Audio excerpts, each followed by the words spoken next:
Chakan MIDC मधील वाहतूक कोंडी, खराब रस्ते आणि पायाभूत सुविधांच्या प्रश्नावर आज उपमुख्यमंत्री एकनाथ शिंदे आणि उद्योगमंत्री उदय सामंत चाकणचा दौरा करणार आहेत। यावेळी एमआयडीसी परिसरातील रस्ते आणि इतर सुविधांची पाहणी करत उद्योजकांशी संवाद साधून त्यांच्या समस्या जाणून घेतल्या जाणार आहेत। या दौऱ्याचा पूर्व आढावा घेतलेला आहे आमचे प्रतिनिधी सचिन तोडकर यांनी। पाहूया।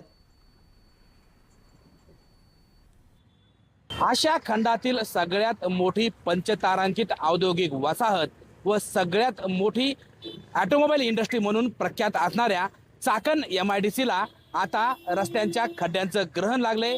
चाकण एमआयडीसी परिसरातील व एकूणच संपूर्ण चाकण परिसरातील जे रस्ते आहेत या रस्त्यांवरती अगणित असे खड्डे पडलेत आणि त्यामुळे या रस्त्यांची चाळण झालेली आपल्याला पाहायला मिळते आणि याच नादुरुस्त रस्त्यांमुळे, खड्डेयुक्त रस्त्यांमुळे या ठिकाणी वारंवार वाहतूक कोंडी होत असते आणि याच वाहतूक कोंडीला या भागातील जे उद्योजक आहेत ते उद्योजक अक्षरशः वैतागले आहेत आणि या वैतागलेल्या उद्योजकांनी या ठिकाणी चाकण एमआयडीसी सोडून इतरत्र जाण्याचा इशारा दिल्यानंतर खरं तर महाराष्ट्रातील राजकारणामध्ये मोठी हालचाल झालेली पाहायला मिळत आहे आणि त्यामुळेच गेल्या आठवड्यामध्ये अनेक राजकीय लोकांनी जे आहे ते चाकण परिसरामध्ये येऊन चाकण औद्योगिक वसाहतीची पाहणी केली होती आणि राज्याचे उद्योगमंत्री उदय सामंत यांनी सुद्धा चाकण औद्योगिक वसाहतीत जे खड्डे नादुरुस्त आहेत त्या खड्ड्यांची पाहणी केली होती। त्याचबरोबर चाकण औद्योगिक वसाहतीमध्ये जे उद्योजक आहेत त्याचबरोबर जे कामगार आहेत त्यांच्या विविध संघटनांबरोबर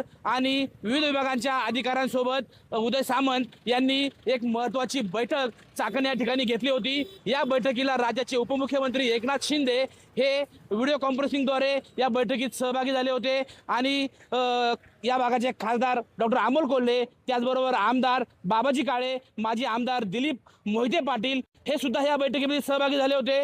या सुमारे 3 तास चाललेल्या या बैठकीमध्ये चाकण औद्योगिक वसाहतीमध्ये जे काही समस्या आहेत, रस्त्यांच्या समस्या असतील, पायाभूत समस्या असतील, या सर्व समस्यांचा उहापोह करण्यात आला। उद्योजकांचं जे म्हणणं आहे, कामगारांचं जे म्हणणं आहे हे म्हणणं समजून घेण्यात आलं आणि त्याचबरोबर या 3 तासाच्या बैठकीनंतर चाकण परिसरामध्ये ज्या काही तात्पुरत्या समस्या आहेत त्या 31 ऑगस्टपर्यंत सोडवण्याचा निर्णय घेण्यात आला होता।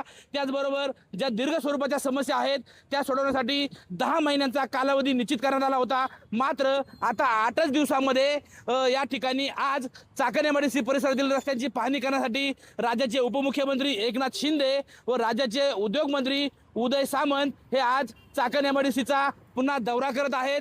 खरं तर ही जी महत्त्वाची बैठक झाली होती या बैठकीनंतर 8च दिवसामध्ये हा पुन्हा आज दौरा होतोय। त्यामुळे आज चाकणच्या दौऱ्यावरती येणारे उपमुख्यमंत्री एकनाथ शिंदे या भागातील रस्त्यांची पाहणी करणार आहेत। त्याचबरोबर एकनाथ शिंदे आणि उदय सामंत पुन्हा एकदा आज या भागातील जे उद्योजक आहेत त्या उद्योजकांसोबत चर्चा करणार आहे। त्यामुळं आजच्या जी काही चर्चा होणार आहे त्या चर्चेमध्ये काय नक्की निर्णय होतात हे पाहावं लागणार आहे की मागच्याच मीटिंगमध्ये जे निर्णय झाले होते तेच निर्णय पुन्हा सांगितले जातील की अजून नवीन काही निर्णय घेतले जातील आणि चाकणचा हा जो जटिल प्रश्न आहे, रस्त्यांचा असेल, वाहतूक कोंडीचा असेल, यावरती नक्की काय तोडगा काढला जाणार, त्याचबरोबर या भागातील जे उद्योजक आहेत त्या उद्योजकांना काय दिलासा दिला जाणार, त्याचबरोबर या भागातील जे स्थानिक नागरिक आहेत, जे स्थानिक रहिवासी आहेत त्यांच्याही समस्या वेगळ्या आहेत।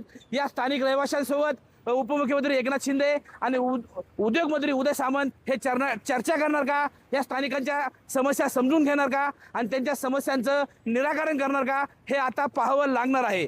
सचिन तोडकर, न्यूज 18 मराठी, चाकण, पुणे।